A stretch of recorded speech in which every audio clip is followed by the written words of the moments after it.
It's the most common question in the indie author community, especially among beginners. Is KDP Select worth it? And should you use it to build your readership, make more money, and enjoy better visibility on Amazon? In this video, I'm revisiting the age-old question.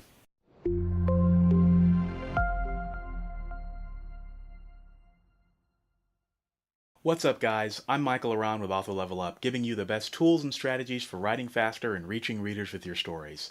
So, to reach readers, there's no better question to ask than whether KDP Select is worth it for you. With more support by the Amazon algorithms, the benefits of Kindle Unlimited, and the money from page reads, it's not a surprise that many authors are still drawn to the allure of KDP Select. Now, I did a video on this back in 2015 with the exact same title, and it's one of the more popular videos on my channel. In my opinion, that's because the answer to this question is ever morphing. Was KDP Select worth it in 2011 and 2012? The answer would have been yes, absolutely. Ever since, though, I found myself bouncing back and forth with differing opinions. In my 2015 video, I generally believe that no, KDP Select was not a good idea because it limited your long-term reach and prevented you from building a readership in emerging retailers and emerging markets around the world. But here's the one thing about exclusivity that few people think about. The real question you should be asking is not whether you'll make more money. The question you should be asking is, which potential relationships will I be building and which potential relationships will I be ignoring? That's because revenue streams depend on relationships. What's my opinion now? More on that in a moment, but let's recap the major benefits of enrolling your book in KDP Select in 2018. Amazon requires you to sign up for KDP Select for 90 days at a time. You can renew as many times as you want. So while it's exclusive, you can technically leave at any time. By enrolling in KDP Select, your books will be available in Kindle Unlimited, a service where readers pay monthly to read as many books in the program as they can. You get paid based on how many pages they read. Kindle Unlimited is arguably the best benefit in the program. You also get a chance to participate in KDP All-Stars. This is an exclusive club which pays bonuses to the top-selling authors in Kindle Unlimited for the month. You can also promote your book with Kindle Countdown deals, where you get a 70% royalty for prices lower than $2.99. You can also use free promotions where you can make your book free for a total of up to 5 days per enrollment period. KDP Select also offers higher royalties in Japan, India, Brazil, and Mexico. And last but not least, you have the Amazon algorithms behind you, at least at first. It's undeniable that books in KDP Select have an advantage over the first 30, 60, and 90 days of their life. So those are the benefits. Thing is, they haven't changed all that much since I last reviewed the service back in 2015. While the benefits of KDP Select are pretty good, Amazon hasn't done very much to sweeten the pot, at least not for small and mid-list authors. They also haven't done much to innovate and iterate the program, aside from some changes to how page reads are calculated. If you're a new author, KDP Select in and of itself won't help you. It can give you some useful tools to help you promote your work, though. However, the market is much different now than it was in 2015. There's more competition, for starters. There's also more books than ever in Kindle Unlimited. Furthermore, retailers like Drafted Digital and Kobo have found their groove and are offering new and better promotional tools to help authors whose books are wide. The market is more diverse now, too, with emerging markets joining the ebook revolution. One of the major problems with KDP Select that has been an issue since the beginning, and is still an issue now, is that it's still pretty hard to be in KDP Select and have an international reach. Amazon is the predominant retailer in the United States and the United Kingdom, but not in other countries. By choosing KDP Select, you're excluding many readers from finding your work. Amazon has taken some strides to expand its international reach, to their credit, but the issue remains. This is less of an issue, though, if you only have a few books in Select but have other books wide on other retailers. But if you're all into KDP Select, you're definitely missing out on readers. Which brings us to another issue, which is also the same as it was in 2015, except magnified. And that's the claim that even though you can find more readers wide, you'll make less money because it's harder to gain traction on other retailers.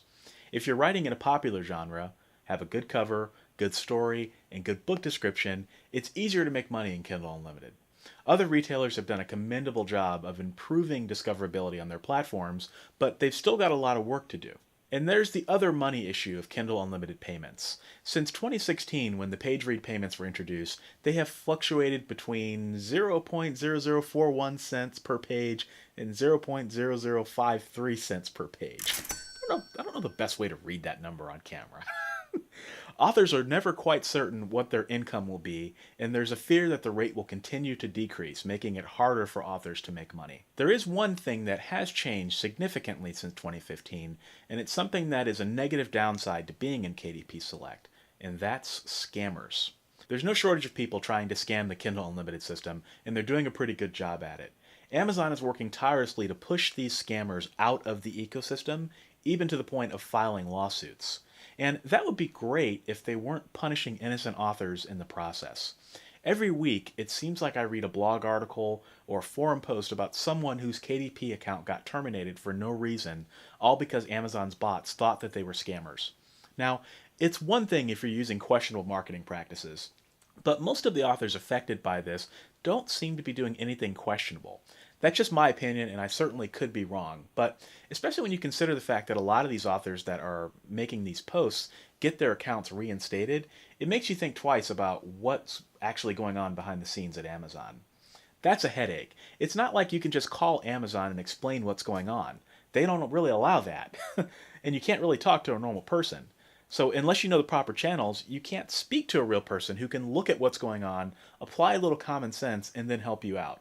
Instead, you're lumped in with the scammers and other unscrupulous people, and you're treated quite harshly as a result. Now, this doesn't happen to everyone, but there's a real risk that it very well could happen to you. This is a serious problem.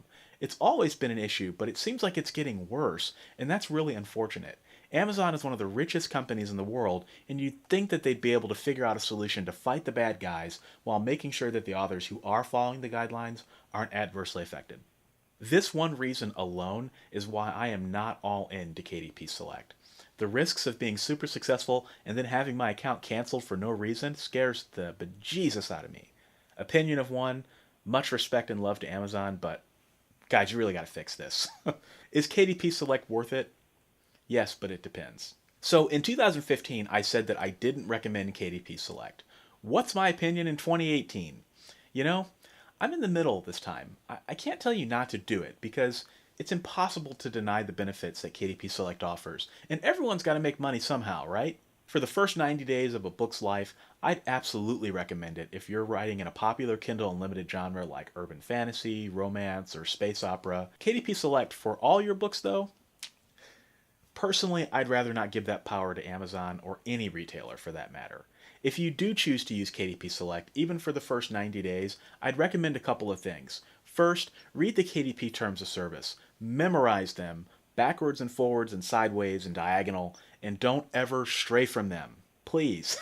This will make your life much easier, and it'll make it much easier to make a case to Amazon in case you are affected by their bots and you get your account canceled someday.